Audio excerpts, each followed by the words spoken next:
Assalamualaikum warahmatullahi wabarakatuh. Bismillahirrahmanirrahim. Alhamdulillahi rabbil alamin. Allahumma salli wa sallim ala sayyidina Muhammadin. Qala subhanaka la ilma lana illa ma 'allamtana innaka antal alimul hakim. Wa qala rabbi shrah li sadri wa yassir li amri wahlul 'uqdatam min lisani yafqahu qawli. Alhamdulillah, bersyukur pada Allah Subhanahu wa taala di malam yang penuh rahmat, malam Jumat, kita bisa hadir di Masjid Raya An-Nur, Provinsi Riau.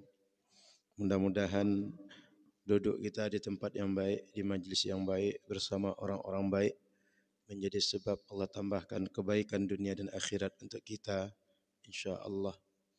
Salawat dan salam kepada Rasulullah sallallahu alaihi wasallam. Semoga kita semua patut untuk bersama Rasulullah di dunia dengan mengikuti sunnah beliau, dan di akhirat dengan rahmat, dengan perkumpulan bersama Nabi Muhammad sallallahu alaihi wasallam. Amin ya rabbal alamin. Malam ini kita lanjutkan membaca hadis-hadis Rasulullah sallallahu alaihi wasallam dalam kitab Al-Jami' As-Sahih Imam Bukhari yang menghimpun hadis-hadis sahih yang sudah kita baca sejak tahun 2019 dan kita baca setiap malam Jumat. Malam ini satu di antara malam-malam Jumat yang kita lalui untuk membaca hadis Nabi sallallahu alaihi wasallam. Alhamdulillah, malam ini hadir bersama kita kawan-kawan kita, guru-guru kita. Ada Ustaz Hanafi, kemudian ada Ustaz Afri, kemudian ada adik kelas kami Ustaz Rafki Aziz, baru pulang dari Mesir dan baru hadir di Pekanbaru, kemudian belum menikah juga. Jadi kami berdua sudah nikah, beliau belum. Jadi duduk di majelis ini untuk sama-sama membaca hadis-hadis Rasulullah sallallahu alaihi wasallam. Bisanadina ila al-Imam al-Bukhari qal babu salatil kusuf, babu man ahabbal ataqah fi kusufis syamsi. Kita baca kitab ke-16 bab ke-11, bab yang menjelaskan tentang anjuran memerdekakan budak ketika terjadi gerhana matahari. Sehingga dibuat oleh Imam Bukhari nama bab yang menjelaskan tentang orang yang suka memerdekakan budak ketika terjadi gerhana. Hadisnya di hadis 1054. Wa bihi ilahi qal haddatsana Rabi' bin Yahya. Imam Bukhari mendapatkan hadis dari guru beliau Rabi' bin Yahya. Qal, kata beliau, haddatsana Zaidah an Hisham an Fatimah an Asma'a radhiyallahu ta'ala anha qalat laqad amara Nabi sallallahu alaihi wasallam bil ataqah fi kusufis syamsi. Imam Rabi' mendapatkan hadis dari guru beliau Zaidah, beliau dari Hisham, dari Fatimah, dari Asma. Kata Sayyidatuna Asma, laqad amara Nabi, Nabi memerintahkan. Apa yang diperintahkan oleh Nabi? Bil ataqah, untuk memerdekakan budak. Fi kusufis syamsi, ketika terjadi gerhana matahari. Sudah kita baca berapa bab bahwa kalau ada terjadi perubahan alam, terjadi beberapa gejala alam, hendaklah kita merasa takut dan selalu ingat kepada Allah sehingga bertaubat kepada Allah. Serta bagian dari rasa takut itu kita berlindung pada Allah dari segala yang tidak baik dengan membuat amal-amal saleh yang menjauhkan kita dari bala.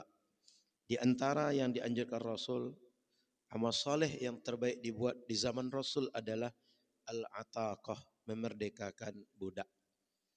Hari ini tak ada budak, tapi di zaman itu perbudakan itu terus berjalan dan sudah menjadi sunnah peperangan. Sejak dahulu kalau ada yang kalah, lawan itu kalau tidak jadi tawanan perang, dia menjadi budak yang bisa diperjualbelikan.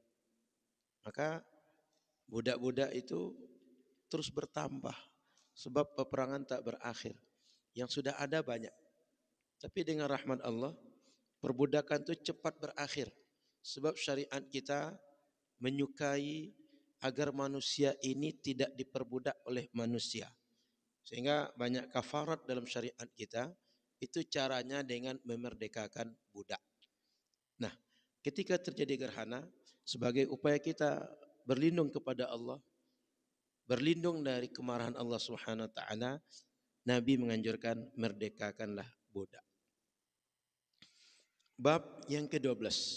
Babu salatil kusuf fil masjid.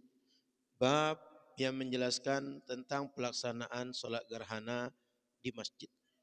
Karena sebelum-sebelumnya kita baca salat gerhana ini dikerjakan di lapangan, di tempat melaksanakan salat Id. Wa bihi ilai qal haddatsana Ismail qala haddatsani Malik an Yahya bin Sa'id an Amrah bin Abdi an Amrah binti Abdurrahman an Aisyah radhiyallahu taala anha anna yahudiyatan ja'at tas'aluha faqalat a'adzaki Allahu min 'adzabil qabr fasa'alat Aisyah radhiyallahu taala Rasulullah sallallahu alaihi wasallam ayu'adzabun nasu fi kuburihim faqala Rasulullah sallallahu alaihi wasallam a'idzan billahi min dzalik. Imam Bukhari mendapatkan hadis dari guru beliau Ismail, beliau dari Imam Malik, dari Yahya bin Sa'id, dari Amrah binti Abdurrahman, dari Sayyidah Aisyah radhiyallahu taala anha. Kata Sayyidah Aisyah, anna yahudiyatan, ada seorang perempuan Yahudi, ja'at, datang, tas'aluha, datang kepada Sayyidah Aisyah, meminta kepada Sayyidah Aisyah. Apa kata perempuan tadi? A'adzakillahu min adabil qabr. Semoga Allah menjauhkan engkau, melindungi engkau dari azab kubur. Fasa'alat Aisyah Rasulullah. Sayyidah Aisyah kemudian merasa heran. Kok orang ini berharap saya selamat dari azab kubur? Sebenarnya azab kubur ada atau tidak? Fasa'alat Sayyidah Aisyah kemudian bertanya Rasulullah sallallahu alaihi wasallam kepada Rasul. Kata beliau, ayu'adzabun nasu fi kuburihim? Apakah manusia itu diazab di kubur mereka wahai Rasul? Faqala Rasulullah, Rasul menjawab, a'idzan billahi min dzalik.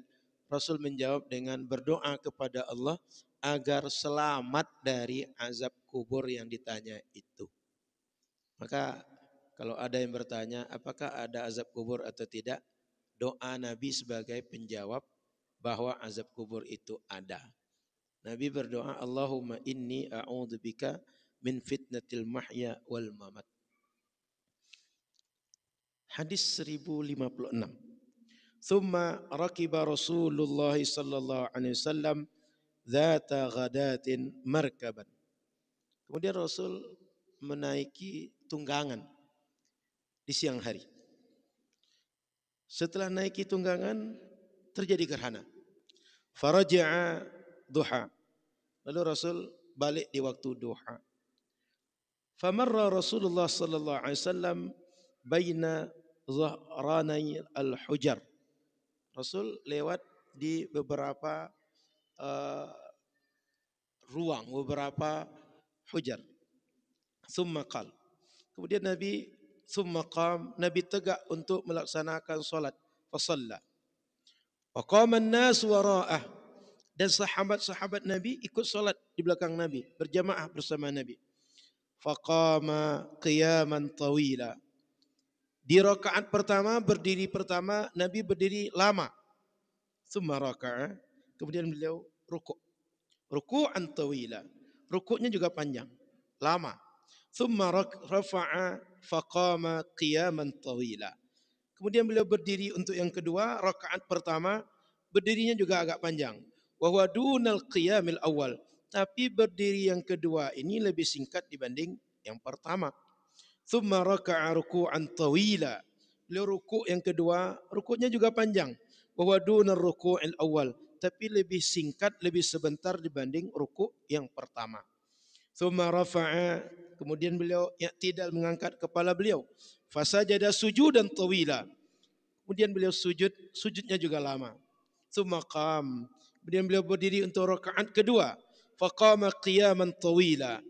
Di rakaat kedua berdiri pertama, beliau lama juga berdiri. Wa dunal qiyamil awal, tapi tidak selama berdiri pada rakaat pertama tadi. Thumma raka'a ruku'an tawila. Kemudian Rasul rukuknya juga lama.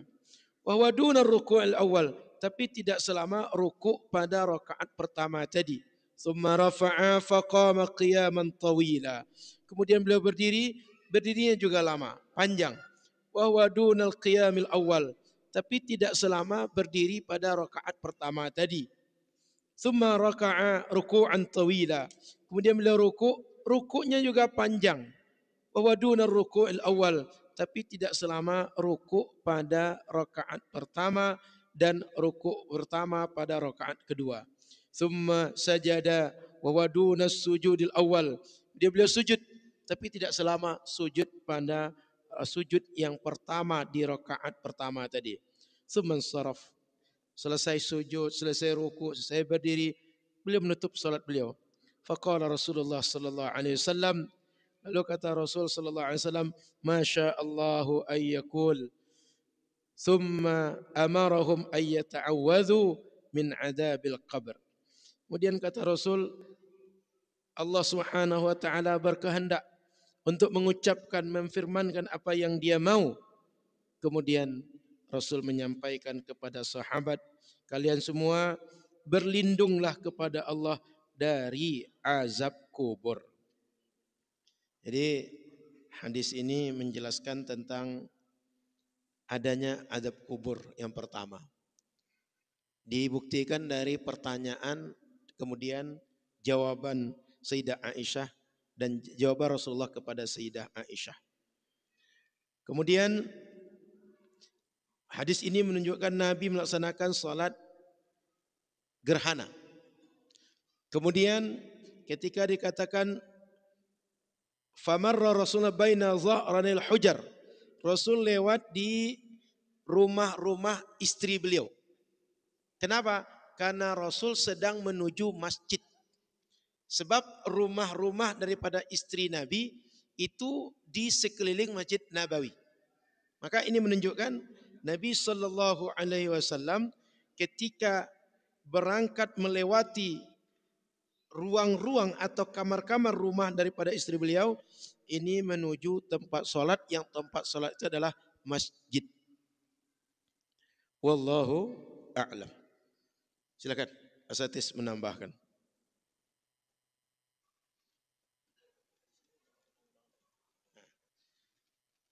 Kita lanjut baca ya.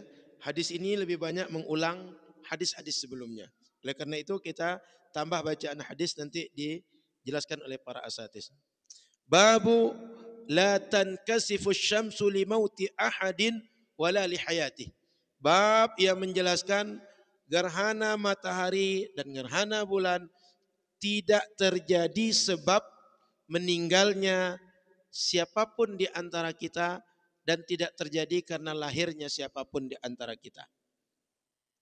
Rawahu Abu Bakrah wal Mughirah wa Abu Musa wa Ibnu Abbas wa Ibnu Umar. Ini diriwayatkan oleh sahabat Abu Bakrah dan Imam Mughirah dan Abu Musa al-Ash'ari dan Ibnu Abbas, kemudian Ibnu Umar. Jadi hadis ini dari bab yang dibuat oleh Imam Bukhari. Bab ini berasal dari banyak hadis yang sudah kita bacakan yang diriwayatkan oleh beberapa orang sahabat Nabi radhiyallahu taala anhum. Hadis 1057. Wa bihi ilaihi qal. Haddatsana Musaddad. Kata Imam Bukhari, kami mendapatkan hadis dari Imam Musaddad. Qal haddatsana Yahya an Ismail. Beliau mendapatkan dari guru beliau Imam Yahya dari Ismail. Qala haddatsani Qais an Abi Mas'udin قال رسول الله صلى الله عليه وسلم الشمس والقمر لا ينكسفان لموت أحد ولا لحياته ولكنهما آيتان من آيات الله فإذا رأيتموهما فصلوا. Rasulullah SAW bersabda, matahari dan bulan tidak terjadi gerhana pada keduanya disebabkan wafatnya seseorang di antara kalian, juga bukan karena lahirnya seseorang di antara kalian. Walakinnahuma, tapi gerhana matahari dan bulan dua di antara banyak tanda-tanda kebesaran, tanda-tanda keagungan, tanda-tanda dari kesempurnaan Allah Subhanahu wa taala. Fa idza raaitumuhuma, kalau kalian menyaksikan keduanya terjadi, gerhana matahari dan gerhana bulan, fasallu, maka tegakkanlah solat oleh kalian, yaitu solat yang kita sebut solat gerhana yang sudah kita baca dalam banyak bab pada hadis-hadis ini. Hadis 1058. Nanti para asatidz silakan membacakan syarah dan ta'liq dari hadis-hadis yang dibacakan ini. Wa bihi ilai qala haddatsana Abdullah bin Muhammad qala haddatsana Hisham qala akhbarana Ma'mar an az-Zuhri wa Hisham ibn Urwah an Urwah radhiyallahu ta'ala anhu an Aisyah radhiyallahu ta'ala anha qalat kasabat asy-syamsu ala ahdi Rasulillah sallallahu alaihi wasallam faqama an-nabiy sallallahu alaihi wasallam fasalla bin nas fa atala qiraah. Sayyidah Aisyah bercerita terjadi gerhana di masa Rasul. Maka Rasul SAW berdiri untuk melaksanakan salat. Beliau salat dengan para sahabat. Fa atala qiraah. Ketika beliau berdiri melaksanakan salat, beliau panjangkan bacaan ayat setelah Al-Fatihah. Summa raka'a. Kemudian beliau rukuk. Fa atala rukuk. Ketika rukuk beliau melaksanakan rukuk lebih panjang daripada rukuk-rukuk solat sunnah biasanya, karena tasbih lebih panjang beliau baca. Thumma rafa'a ra'sahu fa atala al-qira'ah. Kemudian beliau kembali dari rukuk tadi, beliau baca dengan bacaan Al-Quran lebih juga panjang. Wa yaduna qira'atihil ula, tetapi lebih singkat daripada bacaan Nabi pada berdiri pertama. Thumma raka'a, kemudian beliau rukuk, fa atala ar-rukuk, sehingga beliau lama rukuk itu. Duna ruku'ihil awal, tapi lebih singkat daripada rukuk yang pertama. Thumma rafa'a ra'sahu, kemudian beliau mengangkat lagi kepala beliau untuk berdiri yang kedua. Fasajada sajdataini, kemudian beliau sujud dua kali sujud. Thumma qam, setelah sujud dua kali beliau berdiri untuk rakaat yang kedua. Fasana'a fi rak'ati tsaniyah mithla dzalik, beliau buat di rakaat kedua sama seperti yang dikerjakan pada rakaat yang pertama. Thumma qama, kemudian beliau berdiri. Faqal, kata beliau kepada para sahabat, inna syamsa wal qamar, sesungguhnya matahari dan bulan, la yakhsifani li mauti ahad wala li hayatih. Matahari dan bulan tidak menjadi gerhana karena wafat seseorang di antara kalian, juga bukan karena lahir siapapun di antara kalian. Walakinnahuma ayatani min ayatillah, tapi keduanya adalah tanda-tanda dari banyak tanda-tanda kebesaran Allah. Yurihima ibadah, yang Allah sengaja perlihatkan keduanya kepada hamba-hambanya agar hamba-hambanya ingat kepada Allah, mengakui kelemahan mereka dan mengakui kesempurnaan dan kebesaran Allah. Fa idza ra'aitum dzalik fafza'u ila shalah, bila kalian menyaksikan terjadinya gerhana, maka segeralah kalian melaksanakan salat, yaitu salat sunnah. Wallahu a'la wa a'lam. Fadhal para asatidz untuk menyampaikan beberapa syarah dan ta'liq dari hadis-hadis itu, atau menambah membacakan hadis. Silakan.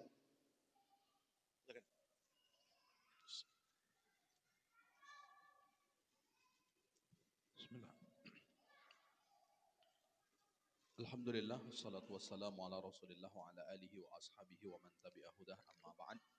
Para asatidz, para ahibba yang dimuliakan oleh Allah Subhanahu wa taala, tadi sudah dibacakan beberapa hadis oleh guru kita Ustadz Al-Nofiandri Dinar dari anjuran untuk memerdekakan hamba sahaya ketika terjadi gerhana matahari.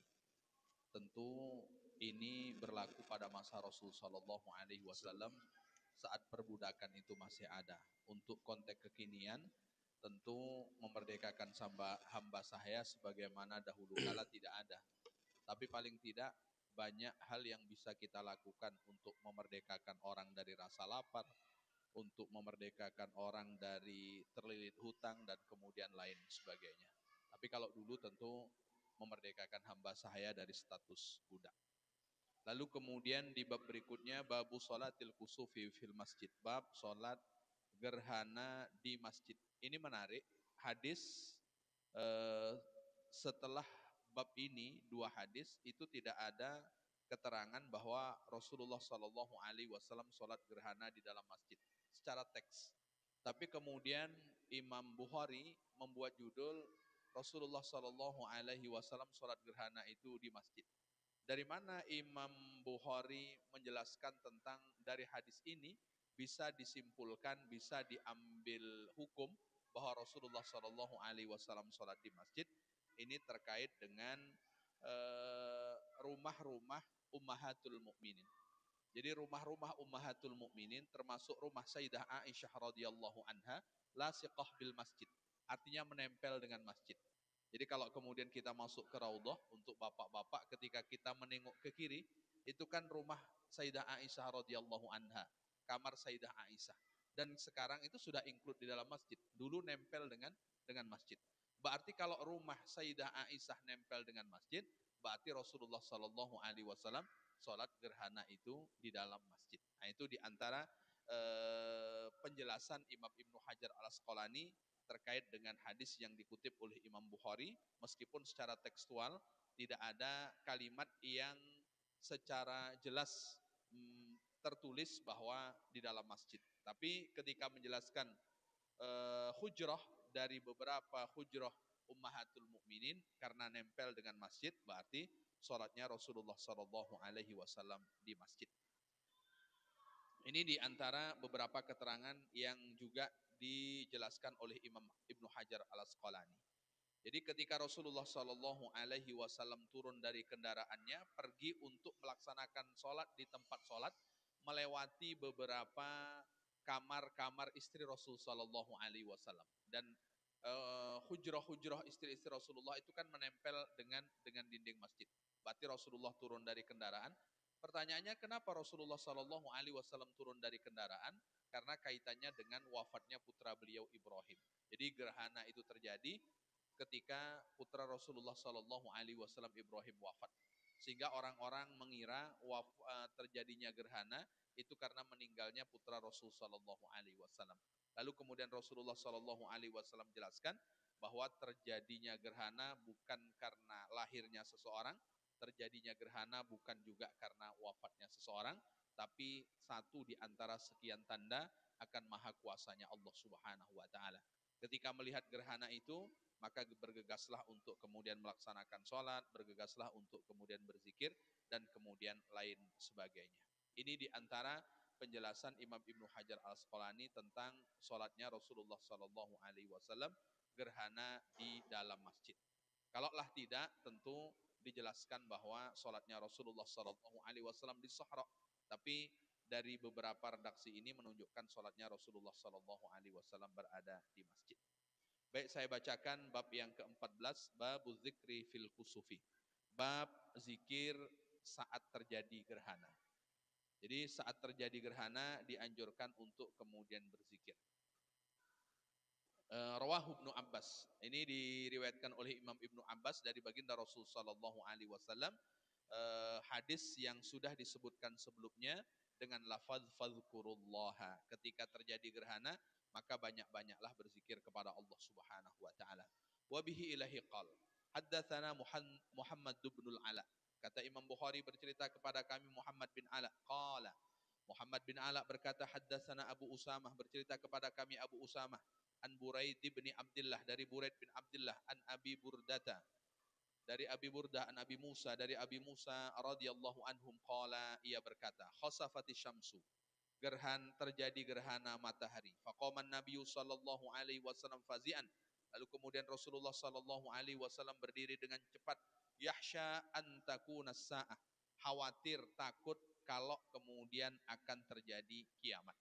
Jadi kekhawatiran Rasulullah Shallallahu Alaihi Wasallam saat terjadi gerhana itu takut terjadi kiamat. Fa'atal masjidah, lalu kemudian Rasulullah Shallallahu Alaihi Wasallam mendatangi masjid. Nah ini diantara teks yang menjelaskan memang sholatnya di masjid. Fasalla, lalu kemudian Rasulullah Shallallahu Alaihi Wasallam sholat bi atwali qiyamin, dengan berdiri yang lama.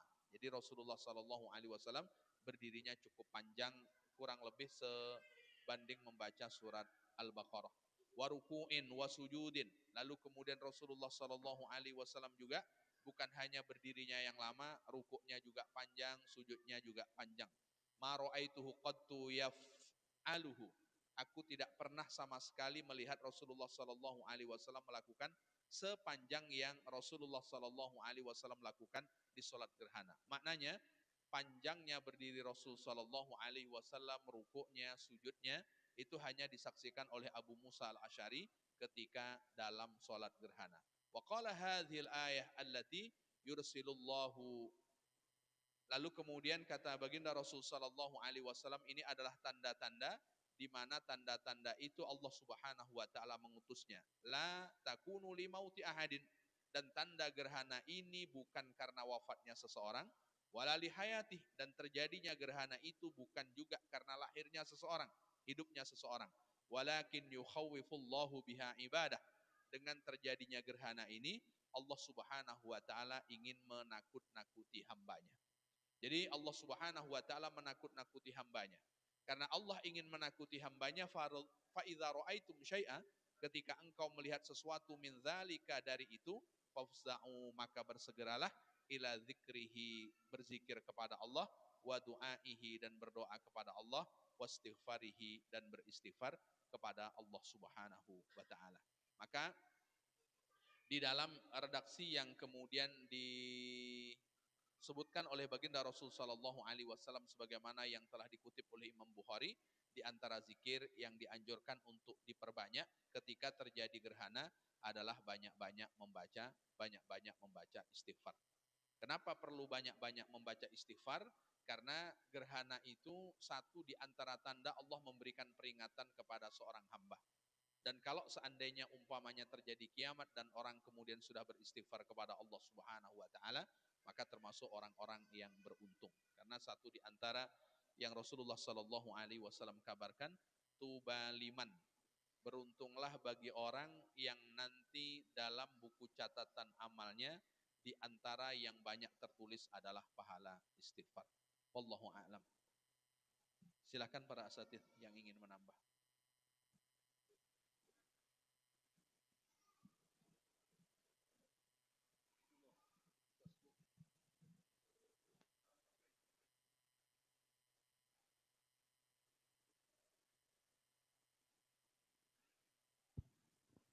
Bismillahirrahmanirrahim. Assalamualaikum warahmatullahi wabarakatuh.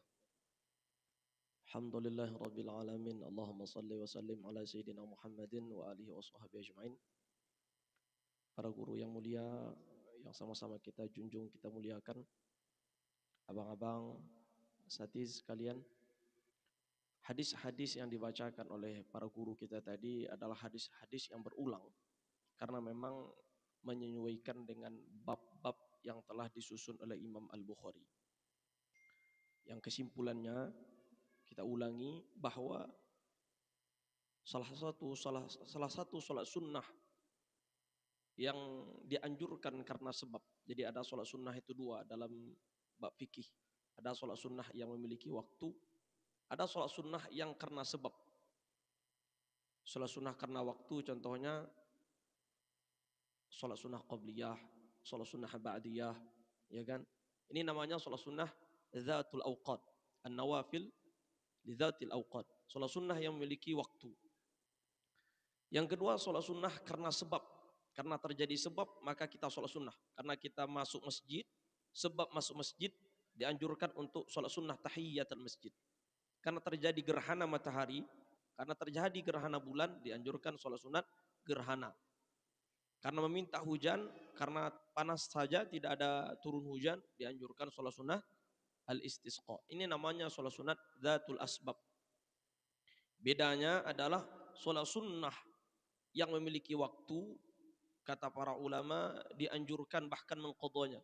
Ya, dianjurkan kalau seandainya kita meninggalkan atau tak sempat mengerjakan, dianjurkan mengqadhanya.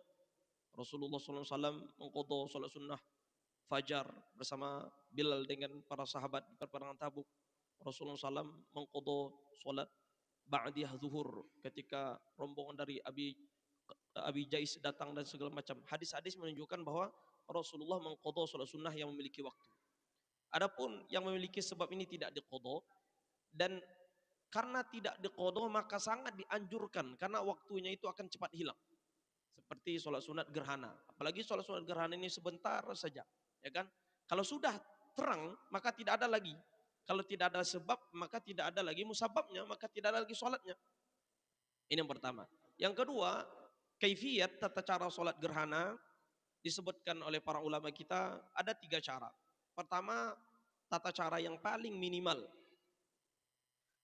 Maka sama seperti sholat sunnah subuh, yakni 2 rakaat. 2 rakaat tanpa tambah ruku, tanpa tambah berdiri yang lama, tidak. 2 rakaat seperti biasa. Dan ini kalau seandainya dikerjakan maka sudah mendapatkan asul sunnah. Seperti yang disebutkan juga di dalam hadis Bukhari ini. Yang kedua adalah 2 rakaat tetapi ditambah dengan ruku, ya, dan berdiri di masing-masing daripada rakaat tersebut. Berarti seolah-olah memiliki ada 4 ruku dan ada 4 berdiri. Jadi ketika sekali berdiri pertama setelah membaca ayat maka ruku. Setelah ruku bangkit lagi baca Al-Fatihah, baca ayat lagi, kemudian ruku lagi, kemudian bangkit i'tidal, kemudian turun sujud, ya, kemudian bangkit berdiri, kemudian ruku, bangkit lagi dari ruku i'tidal tapi baca Al-Fatihah, ya kan, baca Al-Fatihah kemudian ruku lagi, kemudian sujud lagi. Berarti sujud tetap 2 kali tapi berdiri dan rukunya adalah 4 kali. Kemudian kaifiat yang ketiga ini yang disebutkan dalam hadis yang berulang-ulang dibaca oleh para guru kita tadi, yakninya dianjurkan 2 ruku, 2 rakaat tersebut ditambah dengan 2 ruku dan 2 berdiri yang panjang. Dan panjangnya itu adalah apa namanya, dari panjang pertama ke panjang berikutnya itu berurutan. Maka dalam beberapa hadis dikatakan rakaat pertama dibaca Al-Baqarah. Kemudian di apa namanya, di berdiri yang kedua setelah ruku yang kedua, ya, setelah ruku yang pertama yakni berdiri yang kedua Al-Imran, kemudian Al-Maidah, kemudian An-Nisa. Ada juga yang mengatakan berdasarkan panjangnya ayat, yakninya 100 ayat Al-Baqarah, 80, 70 dan 50. Yang disebutkan tadi, faraqa'a ruku'an tawilan duna ruku'il awal. Maka dia ruku yang panjang tidak seperti ruku yang pertama. Dia panjang tapi tidak seperti ruku yang pertama. Jadi ini kaifiyat tata cara yang ketiga ini, tata cara yang paling sunnah, yaitunya sholat 2 rakaat tetapi rukuknya adalah 4 kali rukuk, berdirinya 4 kali berdiri. Nah, ini yang sangat dianjurkan dan ini yang sangat disunahkan dan ini yang diulang-ulang oleh hadis tadi, ya kan? Kemudian juga tadi disinggung juga tentang bab tentang memerdekakan budak. Perbudakan itu sudah ada sebelum adanya Islam. Ini itu apa namanya, di Mesir, ya kan? Di zaman ketika Firaun itu sudah ada perbudakan. Di zaman untuk membangun piramida itu dengan perbudakan, ya kan? Di Cina, di Yunani, ya. Maka perbudakan ini sudah ada sebelum adanya Islam, termasuk di Jazirah Arab. Terjadilah yang namanya perbudakan. Perbudakan ini dianggap seperti barang. Berarti barang sesuatu yang bisa diperjualbelikan, ya kan? Bisa dijualbelikan, bisa diberi, bisa dihadiahkan, seperti punya handphone, bisa dikasih, bisa diminta, ya kan? Kalau seandainya budak itu adalah perempuan milik kita, ya kan? Bisa digauli dan segala macam. Dan itu terjadi sampai hadirnya Rasulullah SAW, ya kan? Menjadi seorang nabi. Namun Islam, ya, Islam itu sangat memuliakan perempuan, sangat memuliakan perempuan. Dan Islam sangat menjunjung tinggi kemanusiaan, ya kan? Maka Islam ingin supaya perbudakan ini tidak ada, tapi tidak menghapus tiba-tiba. Kenapa? Karena seandainya Islam menghapus perbudakan tiba-tiba, ini akan menjadi gejolak. Karena perbudakan ini sudah ada bahkan sebelum adanya Arab jahiliyah sendiri.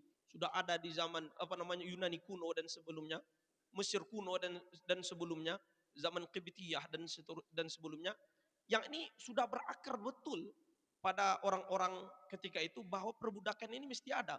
Yani barang-barang diperjualbelikan yang dia bekerja dengan kita, yang baik kita upah atau tidak terserah kita, itu namanya perbudakan.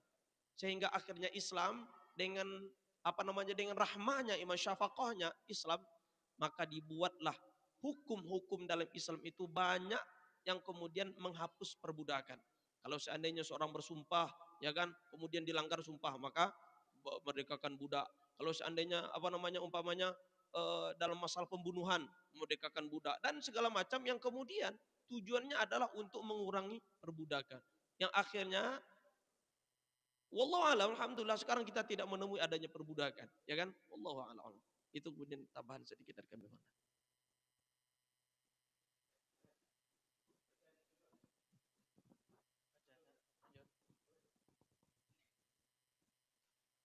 Bismillahirrahmanirrahim. Assalamualaikum warahmatullahi wabarakatuh. Alhamdulillah wassalatu wassalamu ala Rasulillah. Para asatiz dan para ahibba yang dimuliakan Allah Subhanahu wa taala. Alhamdulillah kita mendengarkan beberapa hadis dan penjelasannya. Sekarang kita lanjutkan pada bab 15 ya. Babud du'a fil khusuf. Babud du'a fil khusuf. Bab doa di dalam salat khusuf. Qalahu Abu Musa wa Aisyah radhiyallahu anha anin Nabi sallallahu alaihi wasallam. Jadi ini diucapkan oleh Abu Musa dan Sayyidah Aisyah radhiyallahu anhu dari Nabi sallallahu alaihi wasallam. Wa bihi ilaihi qala haddatsana, berkata Imam Bukhari bahwa haddatsana Abul Walid, berkata kepada kami Abul Walid.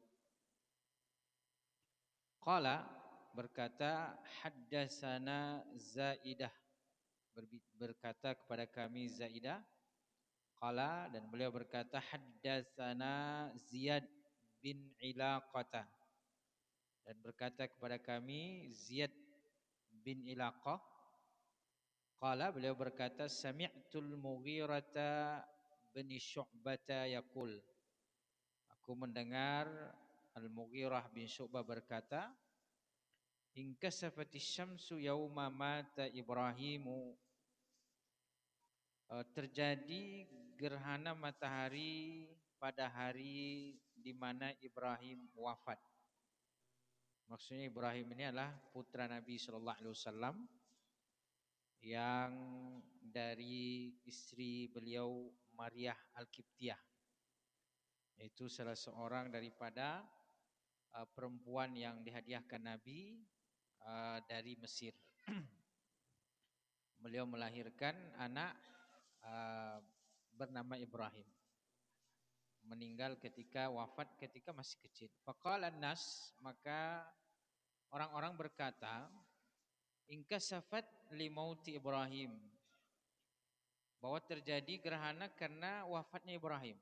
Jadi orang-orang mengaitkan gerhana matahari ketika itu dengan kematian Ibrahim putra Nabi sallallahu alaihi wasallam. Faqala Rasulullah sallallahu alaihi wasallam, maka Nabi sallallahu alaihi wasallam berkata, inna syamsa wal qamar, sesungguhnya matahari dan bulan, ayatani min ayatillah, dua daripada tanda di antara pertanda kebesaran Allah. La yang kasifani limauti ahadin, tidak terjadi gerhana matahari dan bulan karena meninggalnya seseorang. Wala li hayatihi, dan juga tidak karena hidupnya seseorang.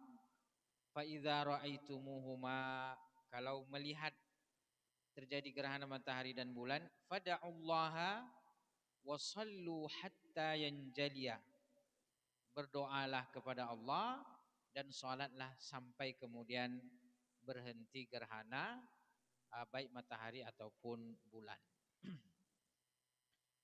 Jadi kalau kita lihat hadis ini masih berkaitan dengan salat gerhana matahari dan bulan karena memang masih kitabul kusuf. Jadi masih tentang bab atau berbicara tentang gerhana. Nah, jadi begitulah luasnya hadis atau ilmu dalam Islam. Jadi satu bab itu hadisnya begitu banyak, begitu bervariasi ya. Banyak hukum-hukum istinbat di dalamnya. Sehingga para ulama ketika beristidlal itu tidak hanya cukup dengan satu hadis, tapi hal-hal yang terkait di situ dikumpulkan. Ini para ulama mengajarkan kepada kita bahwa jangan ceroboh dalam mengambil hukum, jangan mudah. Karena hari ini kadang-kadang paham hafal satu hadis, dua hadis berani berfatwa. Nah, jadi ini musibah kita pada hari ini.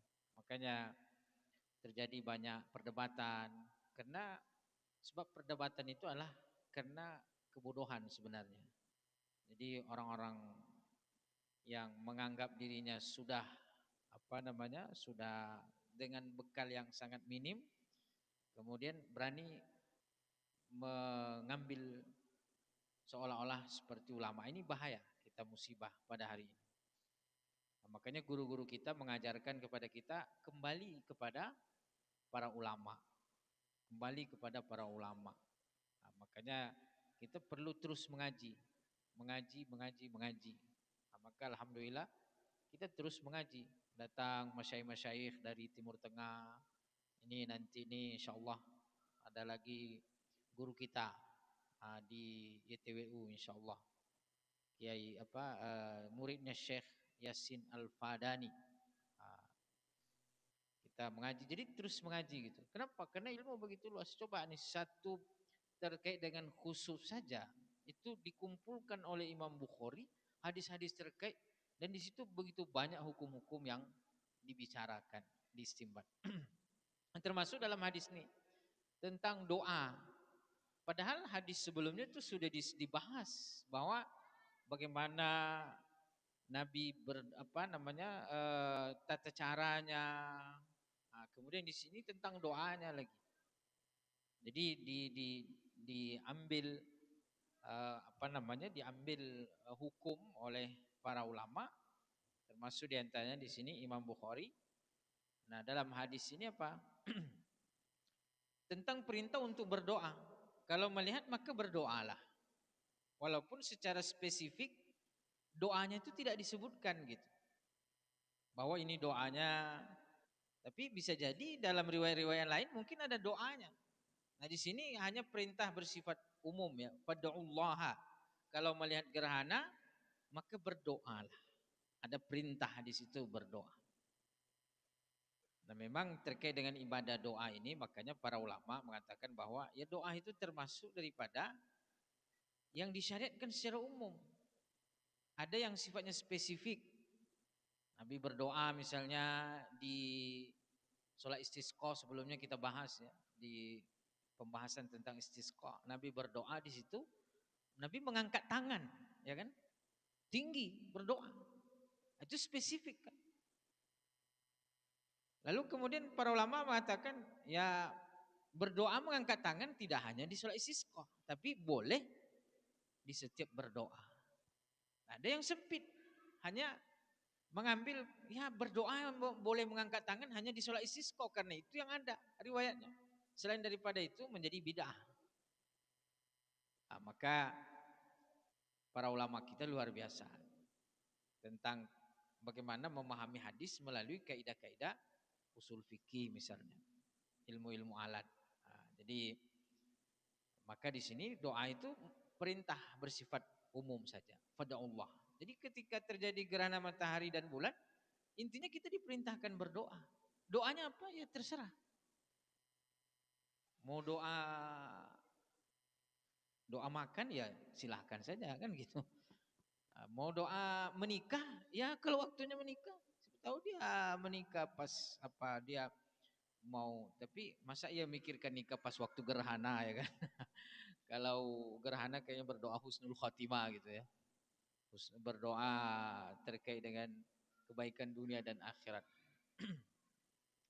Nah, jadi di situ ada perintahnya jelas. Lalu kemudian hadis ini juga ada tentang kisah ya, peristiwa di mana putra Nabi Ibrahim itu wafat di waktu kecil. Memang putra Nabi yang laki-laki itu tidak ada yang sampai dewasa. Semua wafat ketika kecil. Ya, para ulama berbicara tentang hikmahnya, dan selain daripada itu memang sudah disebutkan dalam Al-Qur'an. Wa maka wa ma Muhammadun illa rasulun qad khalat min qablihi rusul. Ada ayatnya. Apa ayatnya itu ya? Aba ahadim mirijalikum. Ya, pokoknya Muhammad itu Rasulullah SAW bukanlah seorang bapak laki-laki di antara kalian gitu. Nah, jadi memang ada dalam Al-Quran, dan kemudian memang tidak ada putra Nabi yang laki-laki sampai dewasa. Nah, maka kemudian yang sampai dewasa itu adalah para perempuan, termasuk diantaranya adalah Sayyidah Fatimah yang kemudian melahirkan Sayyidina Hasan dan Husain sampai kemudian berketurunan. Kemudian menjadi perdebatan, ada yang mengatakan bahwa keturunan Nabi tidak ada karena tidak ada yang dari laki-laki, semua dari perempuan. Lalu kemudian ulama menjawab bahwa ini menjadi kekhususan bagi Nabi SAW dari Sayyidah Fatimah. Jadi ini karena memang putra Nabi yang laki-laki itu semua wafat ketika masih kecil. Termasuk diantaranya adalah Ibrahim. Dan ada juga beberapa laki-laki dari Sayyidah Khadijah. Jadi kalau tidak salah memang istri Nabi yang melahirkan itu cuma dua. Yaitu Sayyidah Khadijah dan juga Sayyidah Maryah Al-Qibtiyah. Cuma dua itu kalau tidak salah. Jadi yang paling banyak itu adalah memang Sayyidah Khadijah.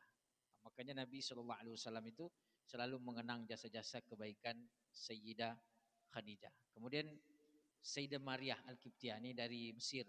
Makanya Nabi punya ikatan kuat juga. Karena punya istri dari Mesir dan melahirkan. Itulah Ibrahim. Jadi ketika Ibrahim ini wafat, disebutkan bahwa Nabi itu menetes air matanya. Menangis beliau. Sahabat bertanya, "Atabki ya Rasulullah? Engkau menangis wahai Rasulullah?" Mungkin dikira Nabi itu ya kuat gitu ya. Tidak sedih, tidak menangis. Ternyata beliau menangis. Atabki ya Rasulullah? Ya, kata Nabi, "Al-ainu tadma' wal qalbu tahzan." Air mata mengalir, hati bersedih, tapi tidak mengecapkan kecuali apa yang diridhoi oleh Allah Subhanahu wa taala. Inna lillahi wa inna ilaihi raji'un. Kemudian para ulama mengatakan bahwa ya ketika kita ditinggal oleh orang yang kita sayangi, yang kita cintai, menangis itu ya tidak masalah. Yang tidak boleh itu adalah menangis meraung-raung, dan juga tangisannya itu menunjukkan tentang tidak terima tentang takdir Allah. Nah, tapi kalau menangis standar itu adalah bagian daripada naluri ya, bagian daripada tabiat perasaan manusia. Jadi kalau menangis itu biasa ya. Apalagi kalau menangis karena dosa ya kan. Jadi menangis sedih bagi manusia itu adalah hal yang tabiat yang biasa, yang lumrah, naluri kemanusiaan. Maka Nabi ketika itu bersedih, dan kemudian ada yang mengaitkan bahwa itu adalah kemudian terjadi gerhana disebabkan karena wafatnya Ibrahim. Maka Nabi membantah. Nabi mengatakan bahwa yaitu adalah tanda-tanda kebesaran dan keagungan Allah Subhanahu wa taala. Ya bisa saja ada kaitan, tetapi tidak menjadi tidak menjadi kaitan yang mesti. Ya bisa saja ada hubungan antara alam dengan kejadian, itu bisa jadi. Tapi kemudian kita tidak menjadikan itu sesuatu yang harus kita yakini, karena ada namanya, jadi dalam hukum akal itu ada namanya hubungan sesuatu dengan sesuatu itu secara akli, secara rasional. Seperti misalnya adanya api dengan asap. Nah itu biasanya selalu ada tuh, ketika ada asap berarti ada api. Tapi ada juga yang tidak mesti, hanya kebiasaan saja. Seperti ketika misalnya terjadi mendung, habis bisa jadi ada hujan setelahnya, tapi tidak mesti gitu. Nah, sama dengan ini tidak mesti gitu. Artinya bisa jadi bersamaannya itu memang ya karena menjadi pertanda misalnya kesolehan seseorang. Nah, jadi bisa saja orang soleh meninggal kemudian menjadi apa ya, menjadi tidak panas gitu. Bisa jadi.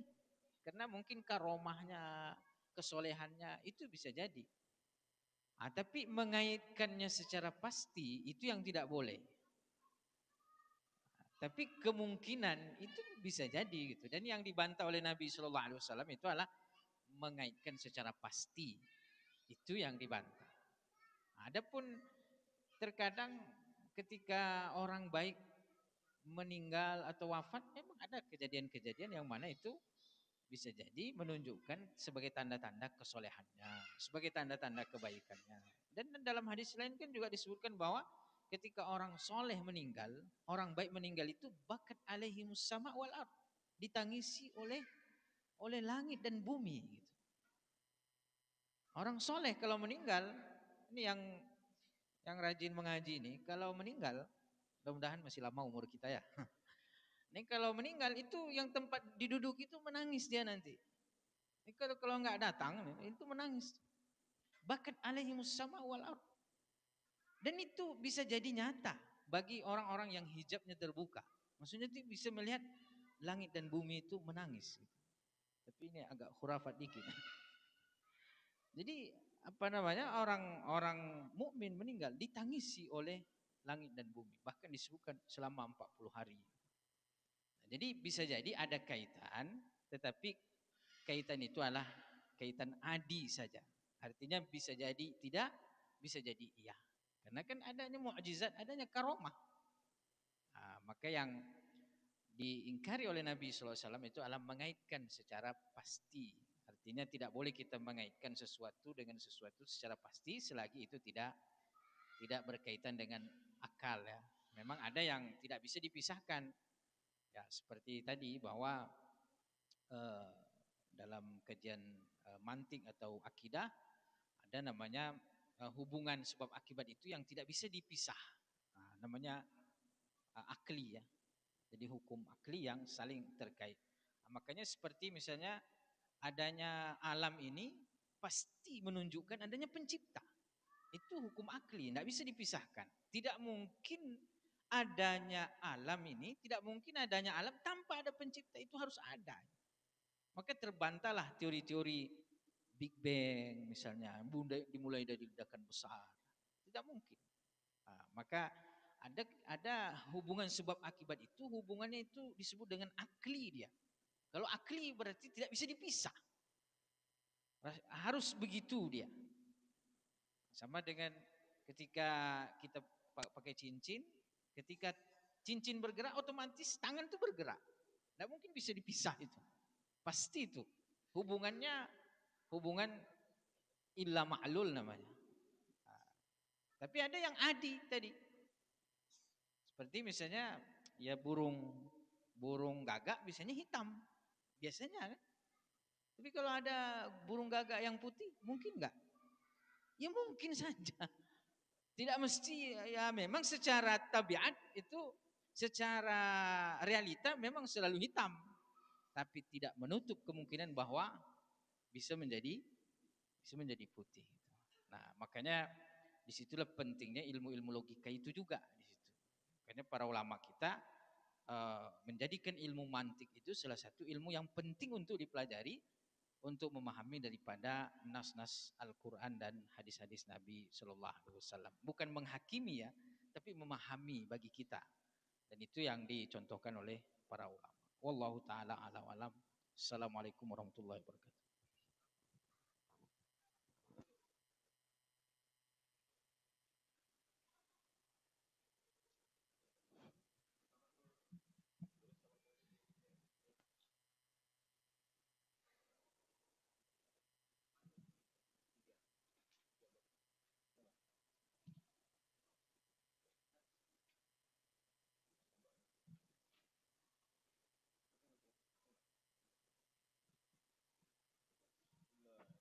الرحيم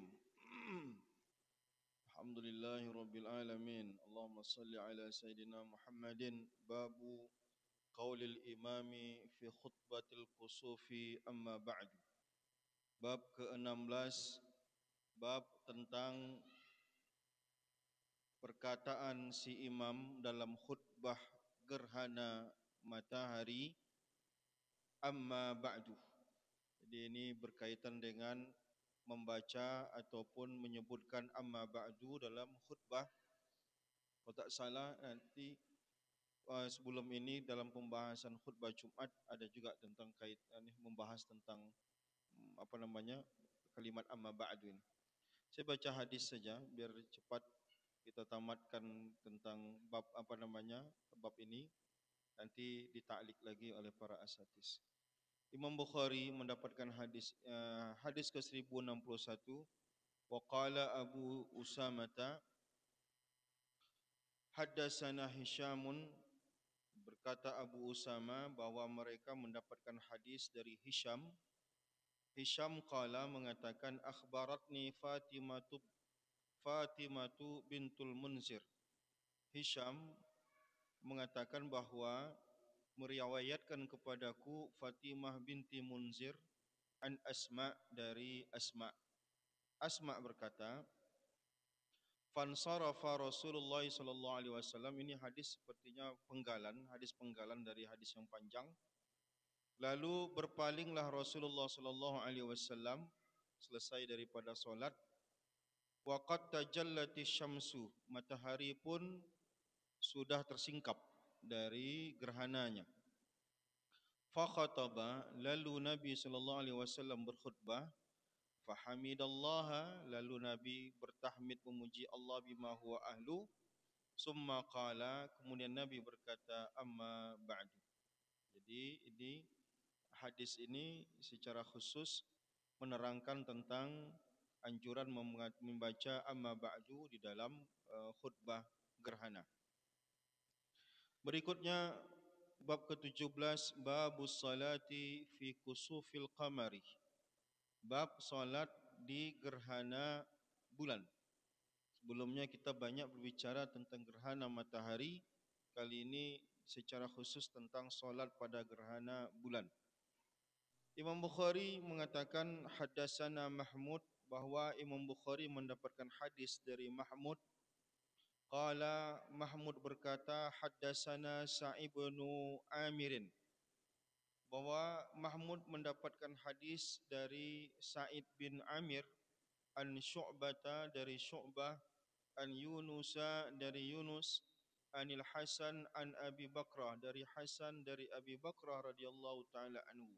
Qala, dia berkata, maksudnya Abu Bakrah berkata, in kasafatis syamsu ala ahdi Rasulillah sallallahu alaihi wasallam fa shalla rak'ataini.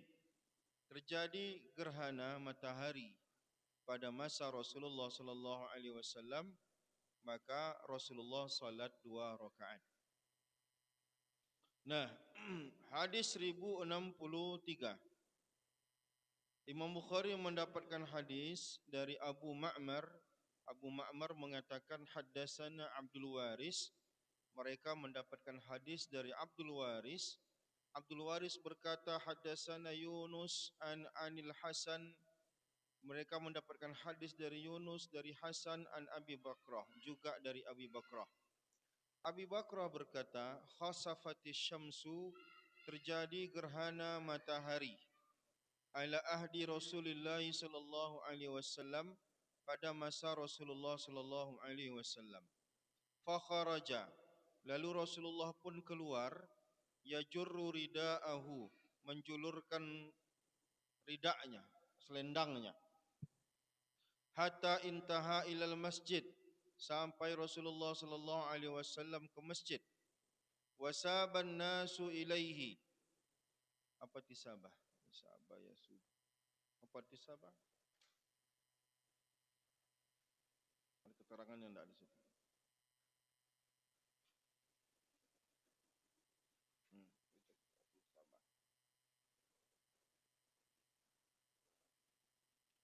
Hadis 1063. Wasaban nasu ilaihi. Kebal kembali, maka orang-orang kembali atau mendatanginya. Orang-orang kembali kepadanya, sawab berarti. Oh, begitu. Dan orang-orang berkumpul ilaihi kepada Nabi sallallahu alaihi wasallam, fasalla bihim, lalu Nabi solat bersama mereka orang-orang sebanyak rakaataini, 2 rakaat. Fanjalati syamsu, lalu matahari pun tersingkap habis gerhananya. Faqala, Nabi pun berkhutbah, berkata, inna syamsa wal qamara, sesungguhnya matahari maupun bulan, ayatani min ayatillah, 2 ayat dari tanda kebesaran Allah. Wa innahuma, kedua-duanya, baik gerhana matahari maupun bulan, matahari maupun bulan, la yakhsifani li mauti ahadin, tidak akan gerhana karena adanya kematian seseorang. Wa iza kana zaka fasallu, dan apabila terjadi gerhana maka solatlah. Wada'u, berdoalah. Hatta yukshafu ma bikum, sampai disingkapkan pada kalian. Wa zaka, dan itu, masa itu terjadi, anna ibnan lin Nabi sallallahu alaihi wasallam mata. Nabi, anak Nabi sallallahu alaihi wasallam wafat, yuqalu lahu Ibrahim, yang bernama Ibrahim. Faqalan nasu fi zaka, kenapa Nabi berbicara seperti itu? Karena orang-orang menyangka bahwa kematian anak Nabi lah penyebab daripada terjadinya gerhana. Tapi poin daripada judulnya adalah solat pada gerhana bulan, dan di hadis ini memang disebutkan bukan hanya gerhana matahari tapi juga disebutkan gerhana bulan melaksanakan solat. Kita baca lagi hadis berikutnya. Berapa hadis lagi nih? Ada 2 hadis lagi. Okey. Babul jahri bil qiraati, maaf. Babur rakaatul ula fil kusuf atwal. Ini tentang teknis solat gerhana solat gerhana secara umum. Rakaat yang pertama dalam solat gerhana dilaksanakan lebih panjang daripada rakaat kedua. Haddatsana Mahmud, Imam Bukhari mendapatkan hadis dari Mahmud. Mahmud berkata, haddatsana Abu Ahmad. Mereka mendapatkan hadis dari Abu Ahmad. Abu Ahmad berkata, haddatsana Sufyan. Kami mendapatkan hadis dari Sufyan, an Yahya, dari Yahya, an Amrah, dari Amrah, an Aisyah radhiyallahu taala anha, dari Aisyah radhiyallahu anha. Anna Nabiya sallallahu alaihi wasallam, bahwa Nabi sallallahu alaihi wasallam shalla bihim, salat bersama mereka, maksudnya berjamaah, fi kusubi syamsi, pada gerhana matahari, 4 rakaatin fi sajdataini, 4 kali rukuk dalam 4 rakaat dalam 2 kali sujud. Tadi sudah dijelaskan tentang solat gerhana, teknis daripada tata cara solat gerhana matahari maupun bulan. Al-awwalu atwal. Yang rakaat yang pertama dan yang pertama, maksudnya pertama lalu yang pertama, dari yang pertama, maksudnya yang paling awal itu lebih atwal. Itu yang lebih panjang. Maksudnya panjang berdirinya karena panjangnya ayat yang dibaca. Berikutnya hadis bab ke-19, babul jahri bil qiraati fil kusuf. Bab mengenai menjaharkan bacaan pada solat gerhana. Imam Bukhari mengatakan haddatsana Muhammad bin Mihran, bahwa mereka mendapatkan hadis dari Muhammad bin Mihran. Muhammad bin Mihran berkata, haddatsana Al-Walid, mendapatkan hadis dari Walid. Walid berkata, akhbarana Ibnu Namirin, mengabarkan kepada kami Ibnu Namir. Sami'a Ibnu Syihabin, ia mendengar Ibnu Syihab, an Urwah, dari Urwah, an Aisyah radhiyallahu anha, dari Sayyidah Aisyah radhiyallahu taala anha, jaharan Nabi sallallahu alaihi wasallam, Nabi menjaharkan membaca secara lantang fi salatil khusuf bi qiraatihi, pada salat khusuf. Khusuf maksudnya qamar ya. Gerhana dengan bacaannya. Maksudnya Nabi menjaharkan bacaan salat gerhananya. Fa iza faragha min qiraatihi kabbara faraka'a. Selesai Nabi membaca, Nabi bertakbir lalu rukuk. Wa iza rafa'a min rak'ah. Setelah Nabi bangun dari rukuk, Nabi membaca sami Allahu liman hamida rabbana walakal hamd. Summa yu'awidul qira'ata fi salatil kusuf arba'a raka'atin fi rak'ataini wa arba'a sajadat. Mengulang bacaan pada salat gerhana matahari 4 rakaat pada 2 rakaat dalam 2 rakaat, 4 kali rukuk pada 2 rakaat dan 4 kali sujud. Seperti teknis yang sudah disinggung tadi di awal. Wa qala al-Auza'i, berkata Auza'i ghairuhu, dan selain daripada Imam Auza'i mengatakan, sami'tu Zuhriya, aku mendengar Az-Zuhri, an Urwata, dari Urwah, an Aisyah radhiyallahu taala anha, dari Sayyidah Aisyah radhiyallahu taala anha, anna syamsa, Sayyidah Aisyah mengatakan bahwa matahari khasafat, terjadi gerhana, ala ahdi Rasulullah sallallahu alaihi wasallam, di masa Rasulullah sallallahu alaihi wasallam. Faba'asa mudiyan bisalati jami'atun. Lalu ditutuslah seorang untuk memanggil solat berjamaah. Fataqaddama, lalu Nabi maju. Fasalla arba'a raka'atin, solat Nabi dalam 4 rukuk, fi raka'ataini, dalam 2 rakaat. 4 rukuk dalam 2 rakaat dan arba'a sajadat. Dalam 2 rakaat itu 4 kali rukuk dan 4 kali sujud. Wa akhbarani Abdurrahman bin Namir, dan mengabarkan kepadaku Abdurrahman bin Namir, sami'a ibna Syihabin, ia mendengar ibna Syihab, misla, dengan kalimat yang sama, ucapan yang sama. Qala Zuhri, berkata Imam Az-Zuhri, faqaltu, maka aku berkata, ma sana'a aku kazalika, apa yang dilakukan oleh saudaramu itu Abdullah bin Zubair, ma salla ila rak'ataina misla sub, dia tidak melaksanakan solat kecuali 2 rakaat seperti solat subuh. Iz salla bil Madinati, ketika dia solat di Madinah. Qala ajal, betul. Innahu akhta'as sunnah, kata dia memang betul, dia keliru itu dalam melaksanakan. Taba'u Sufyan ibnu Husain, ini diikuti oleh Sufyan bin Husain wa Sulaiman bin Kasir, dan Sulaiman bin Kasir dari Zuhri tentang menjaharkan bacaan. Wallahu a'lam bishawab. Selesai sudah bab solat gerhana. Terakhir tadi kita baca. Nanti kalau memang ada ta'liq tambahan daripada Satis, silakan. Kalau tidak ada, kita buka sesi diskusi. Baik, saya menambahkan sedikit. Poin pertama, salat gerhana itu dikerjakan seperti dalam banyak hadis yang kita baca, 2 rakaat, tapi jumlah rukuknya 1 rakaat 2 kali, sujudnya 2 kali. Sehingga 2 rakaat kita kerjakan 4 kali rukuk, 4 kali sujud. Poin kedua, berdiri dalam setiap kali 4 kali berdiri itu makin ke akhir makin singkat berdirinya.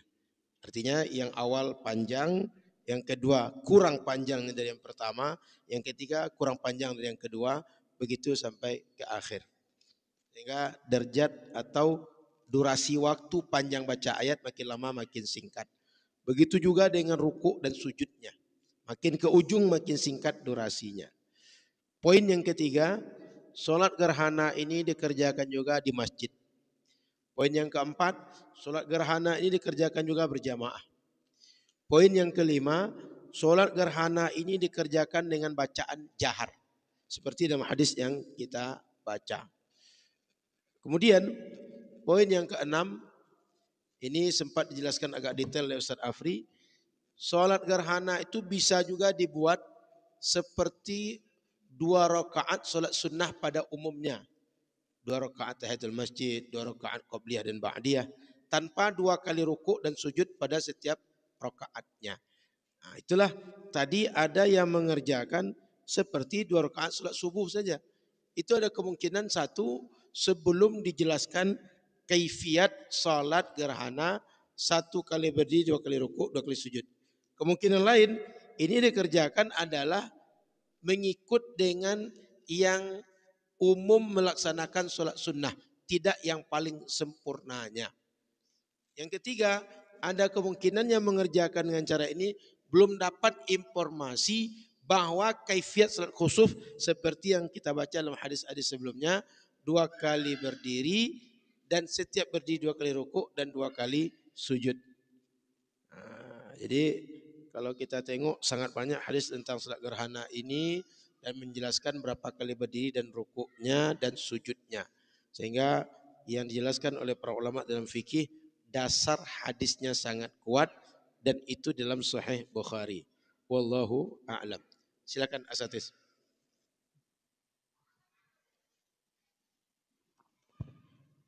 Ya, tambahan sedikit di bab 19 itu tentang rakaat pertama lebih panjang daripada rakaat kedua. Sebenarnya ini tidak hanya khusus dalam sholat kusuf atau sholat gerhana matahari, karena dalam kitab-kitab fikih juga disebutkan bahwa pada umumnya sholat begitu. Artinya rakaat pertama ayat-ayat yang dibaca itu biasanya disunahkan lebih panjang daripada ayat-ayat rakaat kedua. Gitu. Jadi ini tidak hanya khusus di sholat gerhana, tapi juga berlaku di sholat-sholat yang lain. Nah, tapi kenapa ini dibuat spesifik di sini? Karena memang hadisnya ada spesifik seperti itu di dalam hadis ini secara khusus. Tapi ini juga berlaku pada sholat-sholat yang lain. Bahkan disebutkan dalam fikih juga bisa jadi makruh memperpanjang rakaat kedua daripada rakaat pertama. Bisa jadi makruh gitu. Nah, itu sebagai tambahan. Wallahu a'lam.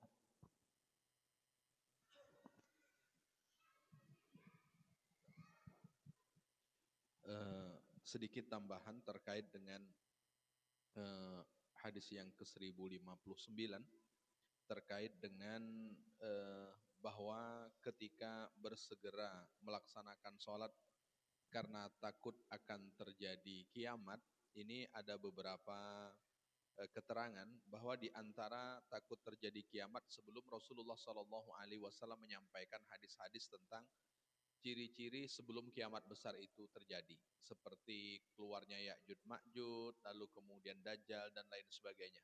Artinya ketika Rasulullah belum menyampaikan itu, sehingga dengan terjadinya gerhana ada kekhawatiran terjadi kiamat.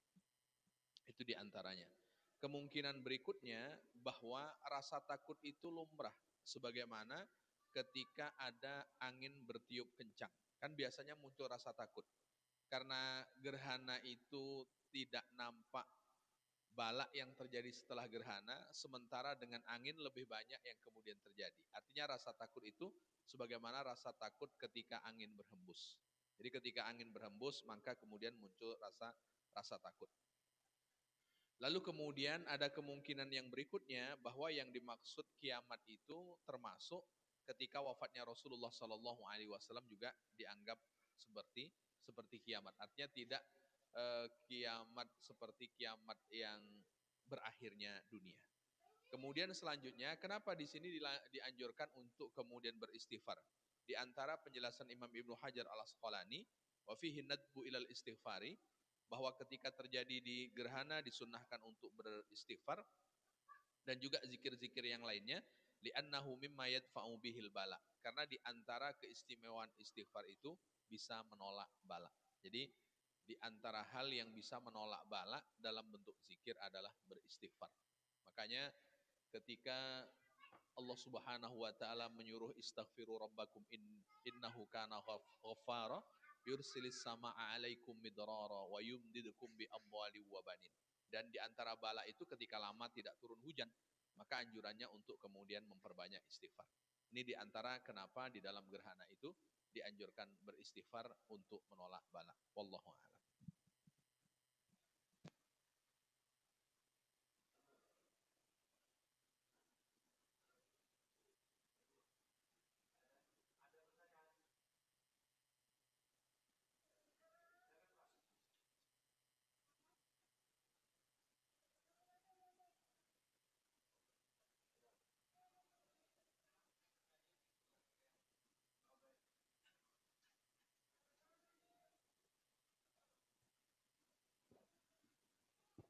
Assalamualaikum Pak Ustadz.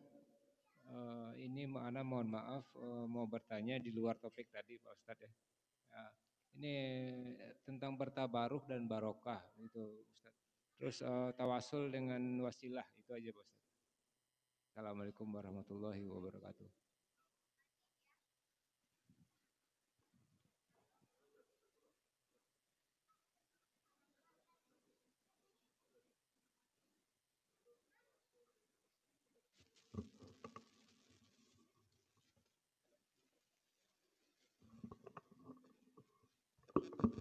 Baik, bismillahirrahmanirrahim. Alhamdulillah, Allahumma shalli ala sayyidina Muhammad wa alihi washabihi ajmain. Tak izin para tuan guru sebelum akan ditambah oleh beliau-beliau. Pertama, tabarruk yakni maknanya adalah mengambil berkah. Tabarruk ini masyru' dan disyariatkan karena dilakukan oleh para sahabat, dilakukan oleh para salafus saleh. Abu Ayyub Al-Ansari dahulu ketika waktu hidup, salah satu hobinya adalah ketika Nabi sudah minum, dia cari tempat Nabi di mana jari jemari Nabi.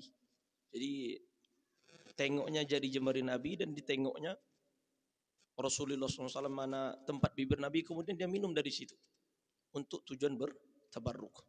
Yang kedua, dia juga mencari tempat-tempat sujud Nabi ketika di Madinah supaya dia mengambil berkah di situ.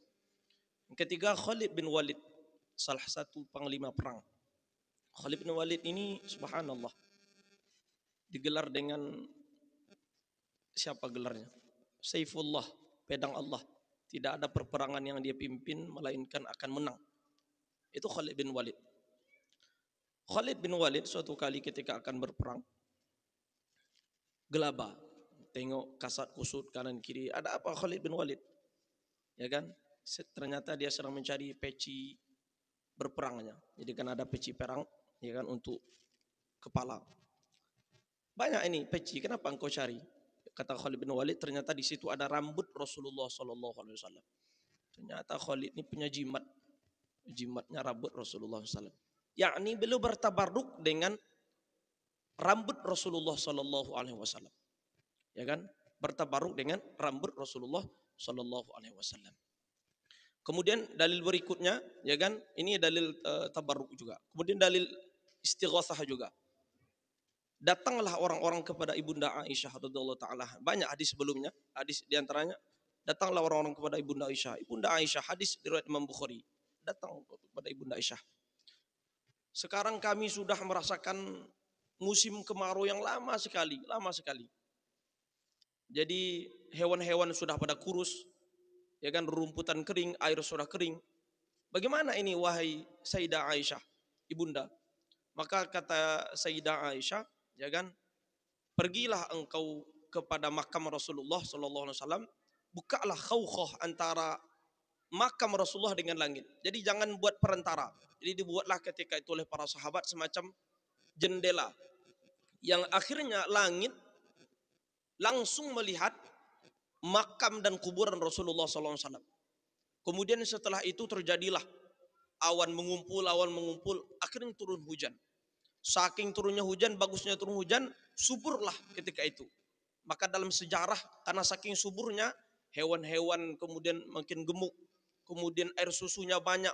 Saking air susunya banyak, puting susunya itu melepuh. Melepuh itu bahasa Arabnya fatak. Maka disebut dalam sejarah itu amul fatak. Ya kan? Maka Imam Bukhari mengatakan ini dalil diantara dianjurkan dan disyariatkan istighatsah. Ya, disyariatkan istighatsah. Maka makna daripada tabaruk pertama adalah yakninya mengambil berkah.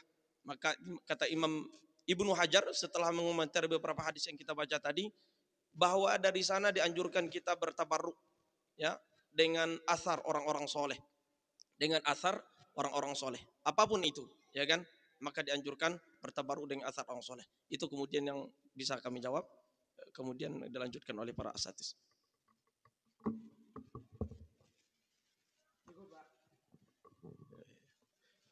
Kalau momen hijrah yang menarik itu sahabat Abu Ayyub, kalau Nabi makan di rumahnya, bekas makan Nabi itu dicari beliau mana kira-kira yang kena oleh tangan Nabi. Beliau ingin menjilat itu. Itu yang lakukan sahabat Nabi. Sehingga dan itu diketahui oleh Nabi Shallallahu Alaihi Wasallam. Makanya jadi aneh kalau ada orang yang merasa tidak benar atau syirik perbuatan mengambil berkah atau ngalap berkah atau tabarruk. Gitu Pak. Kemudian wasilah tadi belum disinggung oleh Ustadz Afri. Kita berdoa dengan wasilah itu adalah dianjurkan oleh Quran, dianjurkan oleh sunnah Nabi Shallallahu Alaihi Wasallam. Dan sebagai poin penting bagi kita, umat Nabi Muhammad berdoa meskipun dengan wasilah itu tidak pernah meminta kepada selain Allah. Dan wasilah itu bagi mereka adalah cara mereka lebih memelas kepada Allah, lebih merayu kepada Allah bahwa dia sangat-sangat berhajat kepada Allah Subhanahu wa taala. Saking memelas, saking merayu kepada Allah, ketika Anda hajat, dia sampai mengingatkan Allah, ya Allah, saya punya amal soleh. Amal soleh itu kalau engkau cinta, kalau engkau suka, tolong kabulkan hajat saya sebab engkau mencintai amal soleh saya tadi. Wasilah itu begitu. Jadi seperti orang, kata orang sekarang itu dimension Allah. Dengan apa yang menurut kita menjadi perhatian bagi Allah dari kita. Supaya Allah mengabulkan permintaan kita. Dan catatan penting dari itu juga, berdoa dengan wasilah bukan sebuah syarat berdoa. Makanya ada orang berdoa dengan wasilah, ada orang berdoa tanpa wasilah. Yang kedua-duanya kalau berdoa meminta kepada Allah dan yang mengabulkan doa hanya Allah Subhanahu wa taala. Karena Ahlus Sunnah meyakini tidak ada yang bisa memberi manfaat dan memberi mudarat kecuali Allah Subhanahu wa taala saja. Wallahu a'lam. Cukup, Pak. Baik. Ada yang mau nambahkan, Ustaz? Ada? Cukup? Ada lagi pertanyaan? Silakan, Bang. Terakhir. Boleh.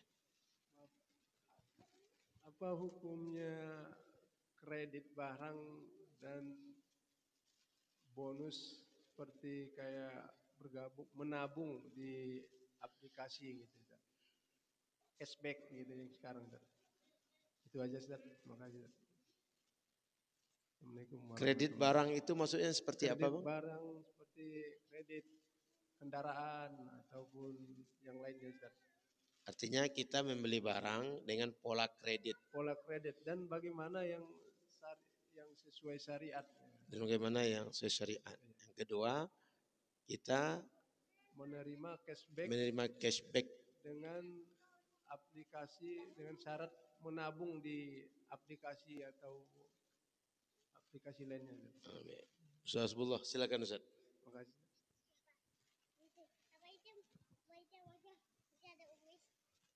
Nanti tambahkan. Izin para asatidz. Jadi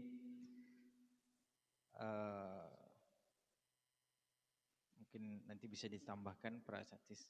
Kalau kita baca fikih muamalah khususnya yang ditulis oleh ulama-ulama kontemporer, mereka mengatakan termasuk Dr. Wahbah Zuhaidi bahwa ulama mazhab 4 itu sepakat bolehnya jual beli kredit. Jual beli kredit yang dimaksud adalah bahwa harga berjangka lebih mahal daripada harga berkontan gitu. Jadi naiknya harga karena ada waktu itu tidak masalah gitu, dibolehkan dalam fikih. Nah kemudian kenapa muncul misalnya bahwa jual beli kredit itu tidak boleh? Ini caranya. Dia kadang kalau kontemporer ini kan 3 ini ya. Jadi kalau misalnya saya punya HP, saya jual cash 1 juta, kredit 1.500.000, itu nggak ada khilaf di situ. Menurut Dr. Wahbah Zuhaili bahwa tidak ada perbedaan karena ini kan langsung. Yang jadi masalah adalah ketika ada pihak pembiayaan. 3 pihak, ada pembiayaan atau disebut dengan pemilik barang ya. Ada pemilik modal, pemilik uang, ada nasabah. Jadi 3 pihak, nasabah yang ingin beli, dia tidak ada uangnya, ada leasing atau penyedia dana, tidak memiliki barang, ada supplier pemilik barang. Nah, si nasabah ini datang kepada leasing, bilang saya mau beli ini, saya tidak punya uang. Nah, maka nanti akadnya dengan penyedia dana, akadnya itu adalah hutang piutang berbunga. Lalu kemudian nasabah ini beli dengan hasil hutang itu. Nah, jadi hubungannya dengan pemberi dana itu hubungan qardun bil manfaah. Itu yang banyak terjadi pada lembaga-lembaga kontemporer. Makanya kemudian disiasati agar bagaimana menjadi syariah. Jadi akadnya bukan qardun antara nasabah dengan penyedia dana, tapi bagaimana antara nasabah dengan penyedia dana itu adalah akadnya jual beli. Nah, jual beli yang tadi, jual beli kredit. Makanya kemudian bagaimana pemilik dana ini membeli dulu dari supplier secara prinsip, mungkin tidak real belinya, tapi secara prinsip. Nah, itu bahasa-bahasa fatwa kontemporer. Jadi secara prinsip itu sudah dimiliki dulu oleh barang motor atau HP, rumah misalnya, sudah dimiliki oleh lembaga penyedia dana, baru dijual kepada nasabah. Jadi antara pemilik dana dengan nasabah itu dia terjadi jual beli cicilan, bukan meminjamkan uang. Yang tidak boleh itu adalah meminjamkan uang berbunga. Tapi kalau menjual barang naik harganya karena waktu, itu menurut Dr. Wahbah Zuhaili tidak ada perbedaan ulama mazhab 4, boleh. Jadi bukan masalah kreditnya sebenarnya, tapi caranya. Nah, makanya yang disiasati lembaga-lembaga syariah itu adalah bagaimana ketika pembiayaan itu membeli dulu gitu loh. Itu kalau akadnya murabahah, akadnya jual beli. Nah, itu mudah-mudahan bisa dipahami lah gitu. Jadi kenapa ada syariah? Karena berusaha untuk menyesuaikan dengan yang disebutkan oleh para ulama. Itu yang pertama. Kemudian untuk masalah bonus hadiah ya tidak ada masalah, boleh kan? Artinya kalau ada bonus karena misalnya ada transaksi, kemudian ada bonusnya, itu boleh-boleh saja. Selagi bonus itu bukan sesuatu yang sifatnya adalah dipersyaratkan atau di menjadi apa ya, menjadi syubhat. Nah, tapi selagi itu bonusnya murni dari transaksi-transaksi ini nanti mendapatkan bonus dan itu secara acak memilihnya, ya maka itu sah-sah saja. Misalnya kita nitip uang nih di lembaga-lembaga keuangan, nanti bisa dapat bonus, itu boleh-boleh saja. Nasabah-nasabah yang menyimpan uang dapat bonus-bonus, selagi memang perhitungannya ini difatwakan, misalnya dalam titipan kan di bank-bank syariah itu ada namanya wadiah. Jadi kita menitip. Nah, para penitip ini bisa jadi diacak namanya, nanti didapat bonus hadiah-hadiah oleh fatwa Dewan Syariah Nasional. Para ulama kita yang berkumpul terkait membahas hal-hal sifatnya kontemporer dalam keuangan itu membolehkan di bonus untuk transaksi yang sifatnya itu adalah memang hadiah, itu dibolehkan, tidak ada masalah. Wallahu taala a'lam. Baik, alhamdulillah sudah jam 10 kurang 10 di jam Masjid Raya An-Nur Provinsi Riau. Sudah cukupkan majelis malam hari ini, kita mengkhatamkan sampai selesai hadis-hadis dan kitab salat khusuf. Setelah ini insyaallah kita masuk ke kitab 17, kitab sujudil Quran, babu majaa fi sujudil Quran wa sunnatiha. Jadi ke depan insyaallah kita bahas tentang sujud tilawah, sujud sejadah di dalam Al-Quran yang akan kita baca mulai pekan depan insyaallah. Para ahibbat rahmat Allah Subhanahu wa taala, insyaallah tanggal 12 sampai 14 Agustus akan datang Syekh Zakaria Talib, khalifah dan pelanjut majlis Syekh Yasin Al-Fadani di Makkah. Mudah-mudahan nanti di malam Jumatnya bisa kita buat majlis di Masjid Raya An-Nur Provinsi Riau, menyesuaikan dengan keadaan majlis dan kondisi beliau. Mudah-mudahan makin luas manfaat majlis-majlis hadis insyaallah. Terima kasih. Mohon maaf salah dan kurang. Semoga selalu bermanfaat dan kita istiqamah. Subhanakallahumma wa bihamdika Asyhadu an la ilaha illa anta astaghfiruka wa atubu ilaika. Assalamualaikum warahmatullahi wabarakatuh.